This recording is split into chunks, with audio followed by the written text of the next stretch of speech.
What's Sammy's going to have to? Sammy! Oh, what a cutter! At least 10 feet, maybe 12.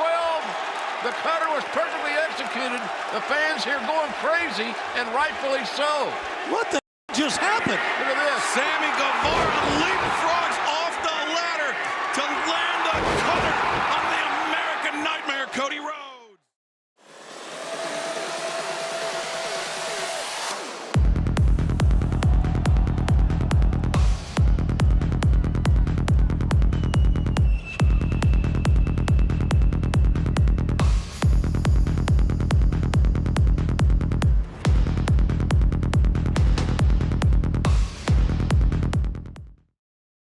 We are. Here we oh, are. how the tables have turned.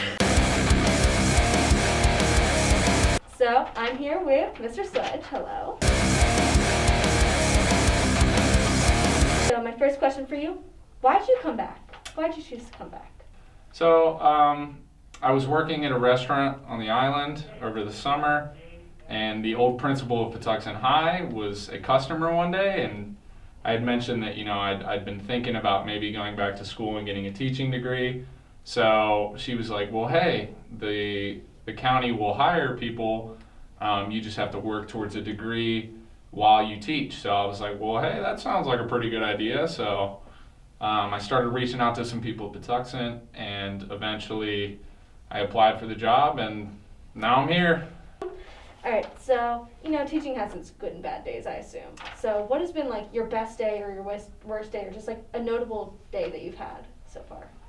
So, my best day, I might catch some heat for this, but that day before we went on Christmas break or winter break, that day was magical for me, and I'm sure for every other teacher in this building. As a student, you think that winter break and breaks just in general are the best thing in the world. Well, I'm here to tell you that as a teacher, that break was so needed. It felt so good that day. Everybody was in a good mood. Nobody wanted to, be a Debbie Downer that day because they knew we were going on break. And it was just a good day. How does your perspective as a teacher now compare to your perspective as a student before? I've definitely matured. The little things in life matter more to me. As a student and as somebody who was younger, I think I took things for granted. I didn't appreciate all the tiny things. And I also don't really know if I fully appreciated all that teachers did for me. I definitely, I definitely did, and I would thank them after I graduated, but I don't really think I fully understand the sacrifices that some of the members in this building made for me just as a student. Do you have any long-term teaching goals, or are you kind of just here and then going to do something else? So, I don't really know what's next for me. I love teaching. You kind of summed it up perfectly. There's good days and there's bad days. And the good days do outweigh the bad days. And I really enjoy it. I enjoy making that connection with students. I really enjoy making other people smile or laugh. And I feel like this is a great career choice to do that. So my plan right now is to, stick with it and see what happens next, because I can't complain too much. It's a good gig. I get to do the things that I like. I've always wanted to work with people, and I work with a lot of people at this job. So I think we'll stick with this and we'll see what happens. Well, that's all I have question-wise. Do you have anything else that you want to say? Anything else I want to say?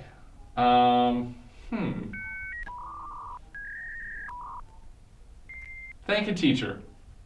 Thank somebody in this building. Go out of your way.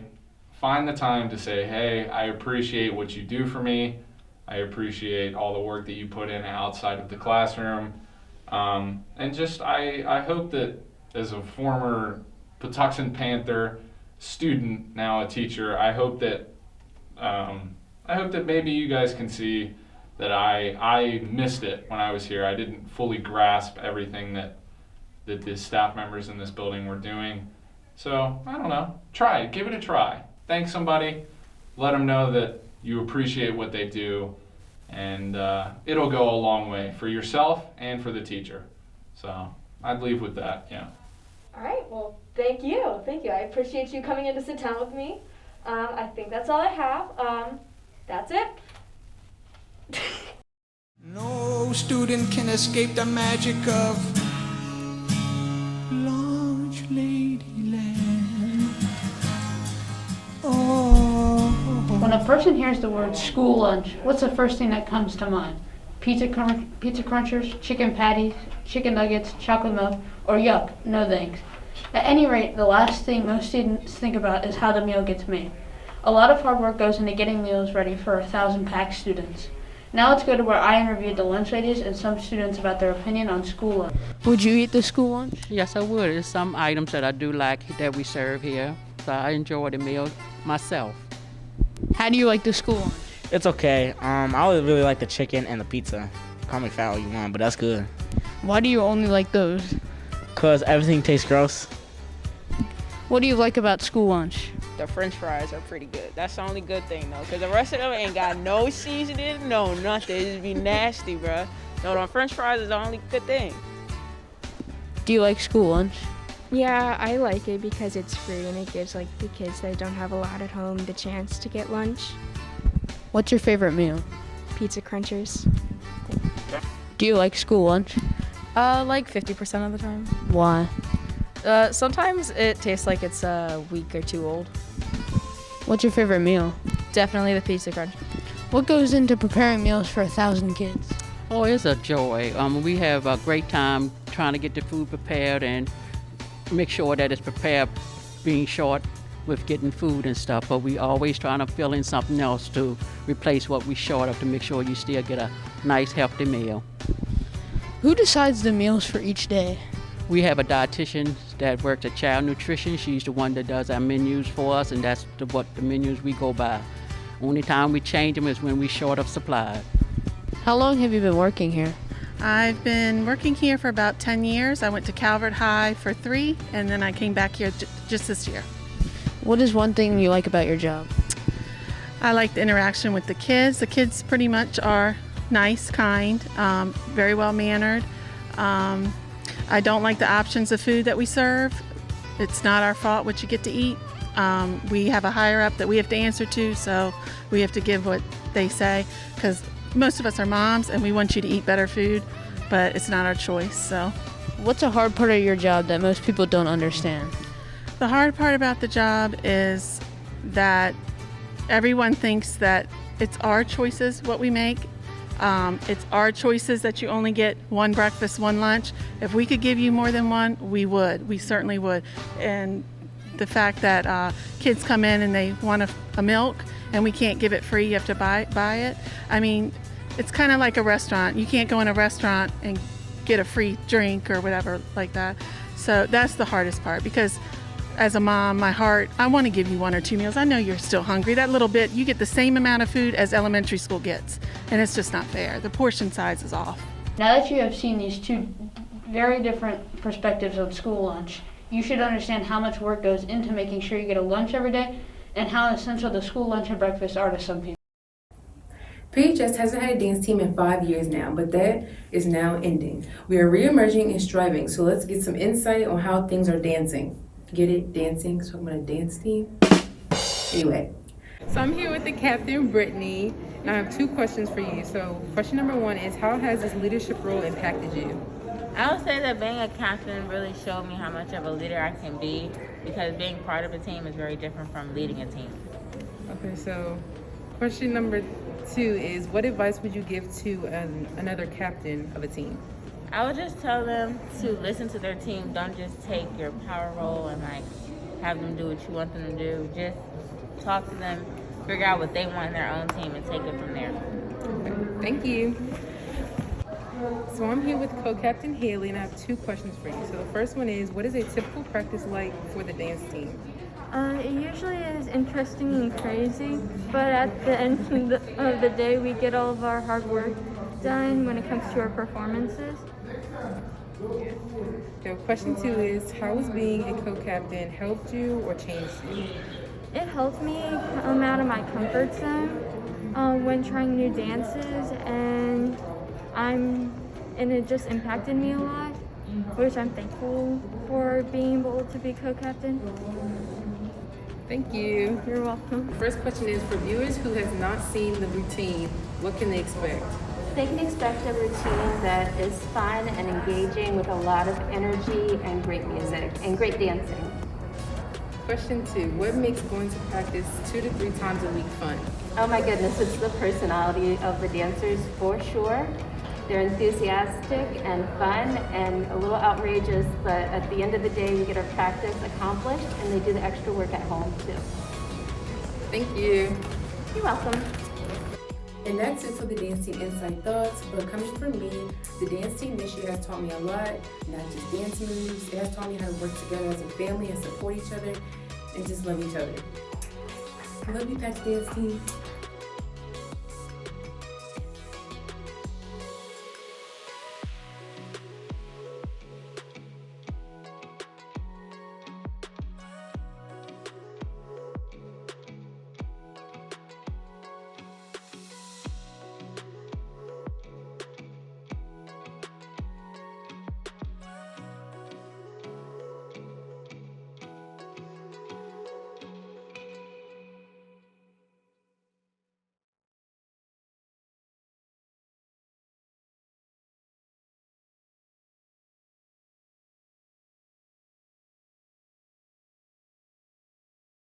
Art.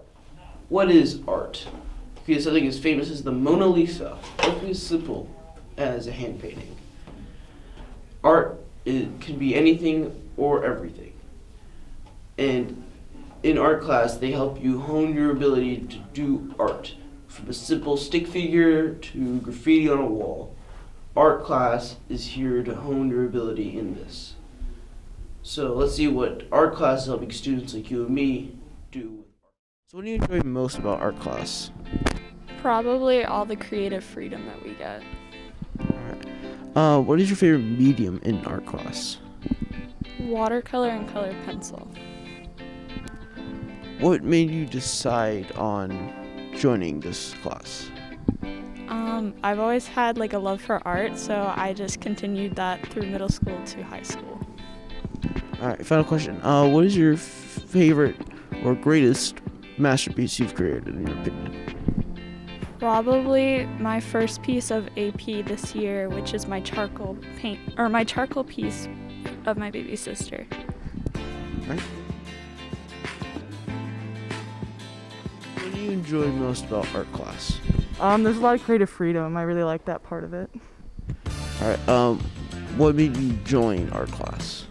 I just really like drawing, and high school art's really different. You have more freedom, so. What's your favorite medium to use? Oil paints. Oil paints is definitely my favorite. And final question, in your opinion, what is your greatest or finest masterpiece? My finest masterpiece would be, in my personal opinion, my self-portrait. So what do you enjoy most about art class?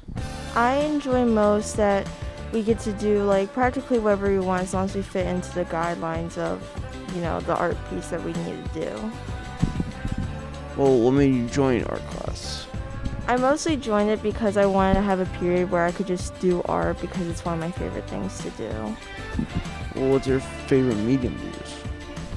I'd probably say digital, but I also like watercolors. Those are really fun. Alright, final question. What is your greatest masterpiece in your opinion? I would say it's probably the self-portrait that we did a while ago, but I don't really have a masterpiece. I like just making something new every day. That's what I focus on. So what do you enjoy most on art class? Probably the people, because everyone in there is uniquely creative. We all we relate the same way. So we all have the same sense of humor, we all like the same things, so it's really a good environment to be in. Alright, what made you join art class? Art has been a passion of mine since I was like 4 years old. I've been drawing and painting as long as I can remember, and the more advanced classes I'm in, the easier it is to get into an art school. All right, well, what's your favorite medium to use in art class? Probably either acrylic or oil paint. So, in your opinion, what was your greatest masterpiece? I technically own like a little company where people put in orders and I do portraits for them of like deceased people and stuff. And I recently did one of a teacher who used to go here at this school who passed away, and that would probably be my greatest art masterpiece. There you have from the students of art class. Now, at this end of the quarter, people are switching classes. So if you're thinking of taking art as a profession, then this is the class for you. It will help you hone your ideas with watercolor, paint, sculpting probably. And just remember, art can be anything or everything. So just one day, just sit and do art. If you didn't know, you can play ice hockey for the school. Let's sit down and talk to the only player at Patuxent High School who plays.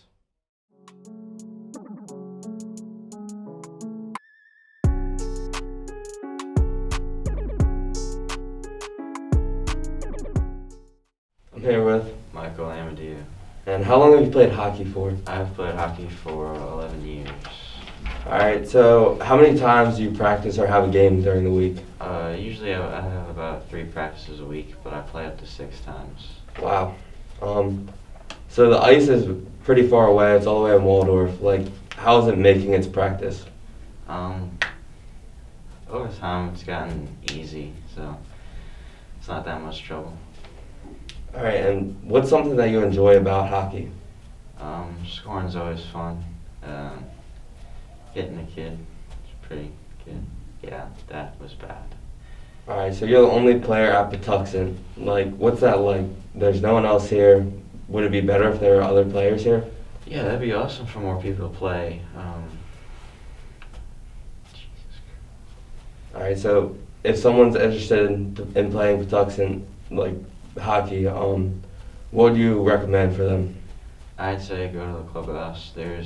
Well, it's not free, but there's stick and pucks free to play. Try it out, see if you like it.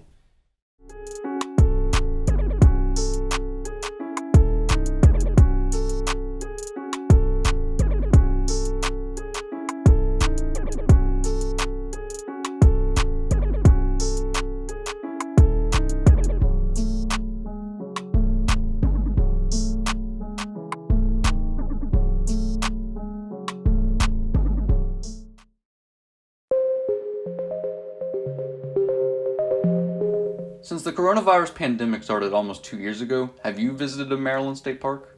I know I have. Quite a few of them actually. And chances are so have you, especially with the beautiful Calvert Cliff State Park just a few minutes up the road. The same can be said for many residents across Maryland. In 2020, with COVID-19 surging and everything shutting down, many flocked to the great outdoors to escape the madness of it all.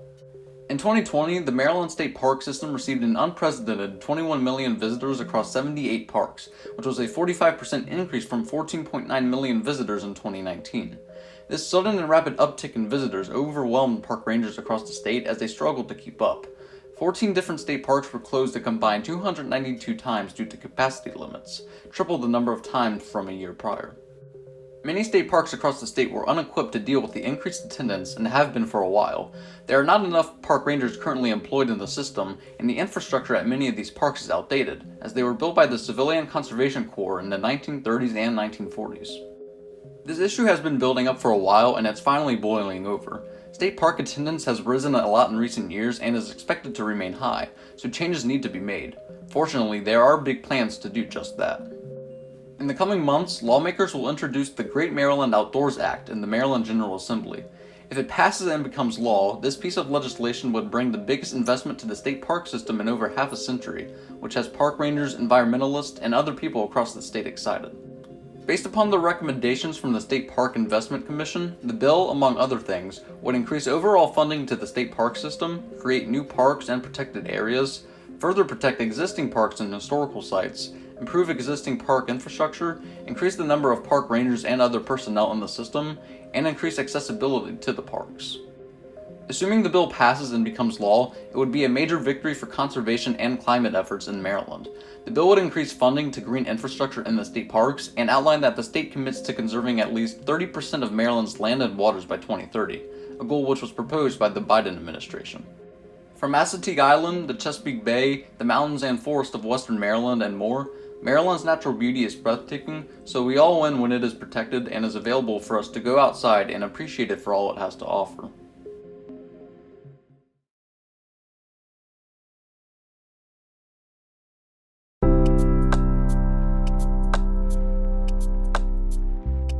I could bet everything in my future life savings that you've at least heard the name Elon Musk. Now, this is the guy who's trying to build a hotel on Mars and who created self-cars that cost you half your soul and probably will kill you in the future, but that's not the point.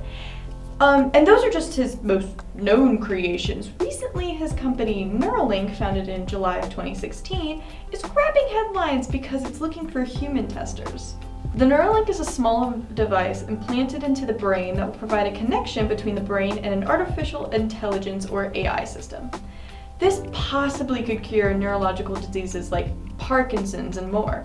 It could also connect to an app called the Neuralink app, which will allow you to control your iOS device using your keyboard or your mouse, directly using only your brain. As crazy as this sounds, if it works, it could cure so many neurological diseases like seizures, epilepsy, or strokes. The noise coming from Twitter raised some interesting questions like, can't this be hacked? The team of Neuralink has simply said, well, anything can get hacked, which in my opinion is deeply frightening, but I'm not going to get one anytime soon, so. They're currently looking for human test trials. They've conducted studies involving monkeys, and researchers are considering the trials a success.